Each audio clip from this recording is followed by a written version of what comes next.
First like अब सबका एक फेज आता है राइट, कि अब पता चल जाता है कि ब्रेकअप होने वाला है। इट्स बिन लाइक कि सब ऑफ चल रहा है राइट। तो उसी टाइम लिखा था कि बाय द वे ये मेरे केसेस पे नहीं है, मैंने अपने दोस्तों के केसेस पे लिखा है, सो डोंट रिलेट कि मैं खुद ब्रेकअप से गुजरा हूँ।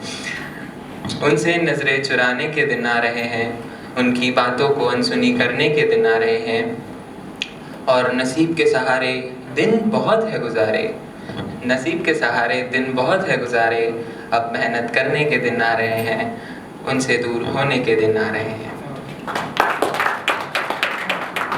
सो देन लाइक एक्चुअल ब्रेकअप होता है, आपको like still even if you know but आपको हर्ट कहीं ना कहीं तो होता है राइट। सो नेक्स्ट 4 लाइनें मैंने उसी पे लिखी थी, बट उससे पहले मैं एक चीज़ रिलेट करवाना चाहता हूँ कि आप सबको पता होगा कि श्री कृष्ण ने गीता में कहा था कि रूह अमर होती है, हमारी आत्मा अमर होती है, शरीर नश्वर होता है राइट। तो उसी को रिलेट करते हुए मैंने लिखा था, मैं समझता था कि मैं एक शरीर और वो मेरी रूह थी, मैं समझता था कि मैं एक शरीर और वो मेरी रूह थी, पर मैं ये भूल गया था कि ये रूह शरीर बदलती है।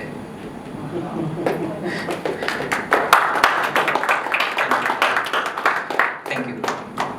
सो नाउ मूव ऑन हो चुके हैं, अब नया इश्क वापस हो रहा है राइट। तो अब मैं ये मानता हूँ कि जब पहले इश्क से मूव ऑन होते हैं, दूसरे इश्क पे आते हैं, तब हम ज़्यादा इश्क करते हैं। इट्स नॉट लाइक कि पहली मोहब्बत भूल जाती है, बट हम ज़्यादा इश्क करते हैं, मेरा ये मानना है। तो अब जब ज़्यादा इश्क होता है तो कहीं ना कहीं शब्द कम पड़ने लगते हैं राइट। तो तभी मैंने लिखा था कि तुझ पे अब मैं क्या ही लिखूं, तुझ पे अब मैं क्या ही लिखूं, खैर लिखूं तो अपनी सारी उम्र लिखूं, हर खुशी तेरे नाम लिखूं, तुझसे मेरा नाम जोड़ कर लिखूं, तेरे आगे सर झुकाना लिखूं या फिर तुझसे ही सर उठाना लिखूं, ये बाजार के सारे झुमके तेरे लिए, ये बाजार के सारे झुमके तेरे लिए, पायल की हर झनकार तेरे नाम लिखूं, तुझसे ही आज़ादी लिखूं या फिर तुझे ही पाबंदी लिखूं, तुझसे ही आज़ादी लिखूं या फिर तुझे ही पाबंदी लिखूं, लिखूं तो चांद बिना दाग लिखूं, खैर लिखूं तो सारी उम्र लिखूं। Thank you.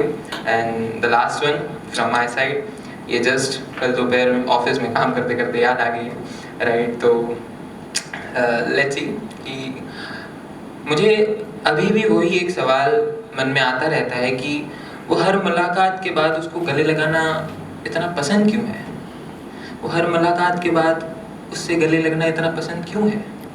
क्या है इसका जवाब? ये कि जब मैं उसकी कमर जकड़ता हूँ, या जब वो अपनी उंगलियों से मेरे बाल सहलाती है, जब मेरे गाल उसके गालों से छूते हैं, या उसकी सांसें जब मेरे सीने से टकराती है, जब मैं किसी भंवरे की जैसा उसकी बालों के गुलदस्ते में कहीं खो सा जाता हूँ, या फिर वो फिर से गले लगने की आस, जब वो मेरे कानों में हल्की सी आवाज़ में कहती है कल फिर मिलेंगे, कल फिर मिलेंगे।